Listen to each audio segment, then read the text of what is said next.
Sœurs et frères bien-aimés, mes chers amis, dans l'évangile que nous venons d'écouter, sous la plume de Saint Luc, Jésus nous propose trois petites paraboles qui sont vitales pour notre avenir humain et chrétien.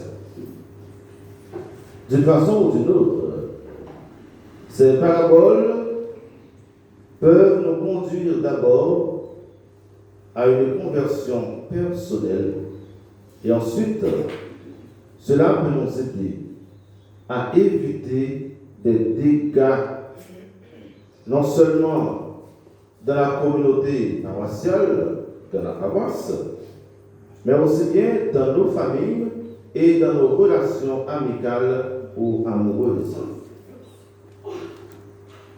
La première parabole est celle de l'aveugle qui conduit un autre aveugle. Il ne s'agit pas de la cécité physique, mais spirituelle. La deuxième est celle de la paille et de la poutre. Et la troisième est celle de l'arbre qui se reconnaît à ses fruits. La toile de fond de ces trois courtes paraboles, c'est le témoignage de la vérité christique. La vérité du Christ. Celui ou celle qui a vraiment foi en Jésus-Christ est un bon guide. Il ne juge pas les autres et il produit de bons fruits. Le guide, le correcteur et l'arbre par excellence, c'est Jésus de Nazareth. Durant son ministère terrestre, il a formé des hommes et des femmes en faisant d'eux des disciples, des apôtres, afin de pouvoir devenir de bons et de vrais guides spirituels. En accueillant sa parole, les disciples de Jésus sont passés des ténèbres à la lumière. Et en étant dans la lumière de la vérité christique et sous l'emprise de l'Esprit Saint, ces disciples sont devenus à leur tour des guides pour les autres.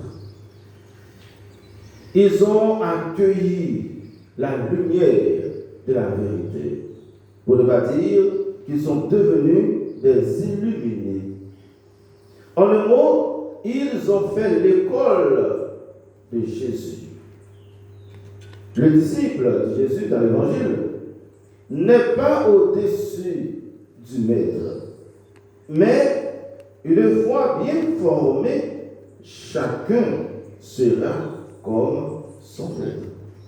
C'est-à-dire un bon guide, un bon correcteur, un bon arbre, pour ne pas dire un bon responsable.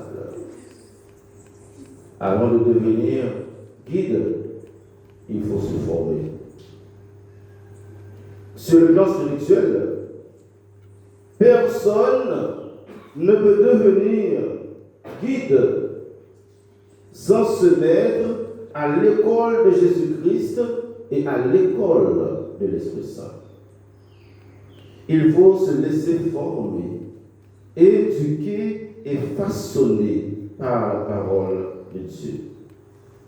Jésus, toute sa vie, a été guidé et conduit par l'Esprit Saint.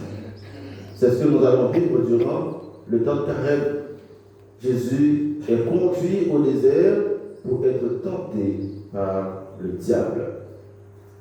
Ainsi, Jésus se désigne lui-même comme étant la lumière du monde, celui qui est venu éclairer les hommes et les femmes, celui qui est venu nous appeler à sortir de nos ténèbres pour entrer dans sa lumière.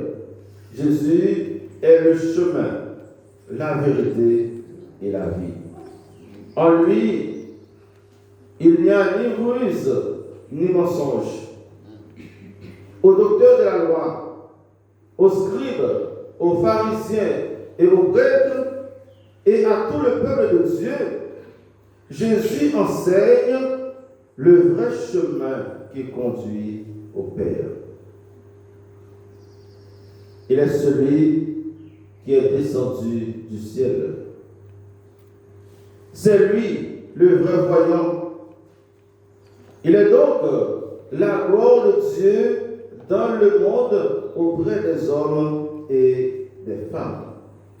En fait, à travers cette première parabole, Jésus dénonce la mauvaise gouvernance des pharisiens et des prêtres du temple de Jérusalem qui avaient la mission de conduire et de guider le peuple de Dieu dans et vers la vérité. Malheureusement, ils ont passé à côté de cette mission. Dans leurs ténèbres, Jésus a voulu éclairer leur conscience, leur vie et leur cœur. Mais ils ont rejeté Jésus et son message. Ils ont préféré les ténèbres à la lumière. Jésus, revêtu de la toute-puissance de Dieu, les considère comme des aveugles spirituels. Un aveugle ne peut pas conduire un autre aveugle. Ce sera la catastrophe. Sinon, on va enfoncer les autres dans les ténèbres.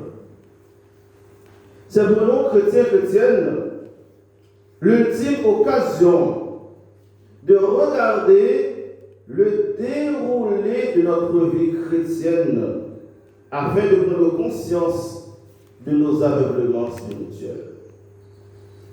Nous devons nous évaluer et de vérifier vraiment si nous sommes de vrais et de bons guides. Comme responsable de tel ou tel mouvement, comme responsable de tel ou tel ministère, dans l'Église, dans la paroisse, est-ce que nous sommes vraiment de bons guides? Comme père de famille, comme mère de famille, est-ce que nous sommes de bons et de vrais guides pour nos enfants? Est-ce que nous sommes de bons et de vrais guides pour nos petits-enfants? Comme membres de direction, comme patron, est-ce que nous sommes de bons et de vrais guides pour nos employés? Comme prêtre, comme évêque, comme pape, est-ce que nous sommes de bons et de vrais guides pour le peuple de Dieu? Chacun doit se questionner par rapport à sa responsabilité dans l'Église et dans le monde. Concernant la deuxième parabole, Jésus nous renvoie à notre propre conscience. Avant d'aller auprès des autres pour faire des remontrances, pour critiquer, pour blâmer, pour exhorter, Jésus nous invite à regarder nos yeux, nos cœurs dans le miroir de la vérité. En voulant critiquer l'autre, est-ce que nous sommes dans la vérité? Nous devons vérifier si notre vie est conforme à l'évangile de Jésus-Christ. On ne peut pas vouloir corriger le petit défaut de l'autre alors que notre vie est teintée de l'hypocrisie, de la haine et de la méchanceté. Parfois, nous critiquons celui qui est en train de devenir un saint. Parfois, nous sommes en train de critiquer quelqu'un qui est à la recherche de la miséricorde de Dieu. La personne est ce qu'elle est, mais c'est quelqu'un qui est en quête de la grâce et de la miséricorde de Dieu. Pendant ce temps, nous autres, nous prenons plaisir à critiquer et à faire de faux jugements. Celui ou celle, aujourd'hui, que nous considérons comme une mauvaise personne, avec la grâce de Dieu, peut devenir le plus saint dans l'Église. Nous devons faire attention. Le plus souvent, celui ou celle que nous critiquons sur le plan spirituel est plus proche de Dieu que nous autres. Il n'y a que Dieu qui a la compétence de juger qui que ce soit. C'est lui qui connaît nos cœurs. Nous autres, nous sommes encore dans nos ténèbres. En voulant juger et critiquer l'autre, nous prenons la place de Dieu. Ça, c'est un grand péché de vouloir se mettre à la place de Dieu. En ce qui a trait à la troisième parabole, Jésus nous invite à l'authenticité. Nous devons être des chrétiens authentiques. C'est-à-dire, pas des chrétiens désaccordés par rapport à notre nature chrétienne, par rapport à l'enseignement du Seigneur. Parfois, comme une guitare, nous sommes désaccordés. Eh bien, nous avons besoin de nous accorder à Jésus-Christ. Nous avons besoin de nous accorder à la parole de Dieu avant de critiquer et de condamner les autres. Le bain du baptême et l'Esprit Saint que nous avons reçu le jour de notre confirmation doivent faire de nous de beaux arbres, c'est-à-dire des chrétiens qui produisent des fruits de l'Esprit Saint, à savoir amour, joie, paix, patience, bonté, bienveillance, fidélité, douceur et maîtrise de soi. Galates chapitre 5, versets 22 et 23. Grâce à l'Esprit Saint qui nous habite, frères et sœurs bien-aimés, nous devons être des chrétiens qui cultivent l'amour de Dieu et du prochain. Nous devons être miséricordieux comme notre Père miséricordieux. Le plus souvent dans nos jugements, nous prenons la place du démon parce que c'est le propre du démon d'accuser l'être humain. À travers nos prises de parole, à travers nos faits et gestes, nous devons faire attention pour ne pas trahir l'évangile du Seigneur. Ce que nous reflétons en apparence doit être aussi ce que nous vivons au plus profond de nous-mêmes. À l'église, à la maison, dans le voisinage, au volant, au bureau, dans nos lieux de travail, partout où nous sommes, nous devons conserver et sauvegarder notre comportement chrétien. On n'est pas chrétien seulement quand nous sommes à la messe, et puis après la messe, nous sommes devenus des démons les uns pour les autres.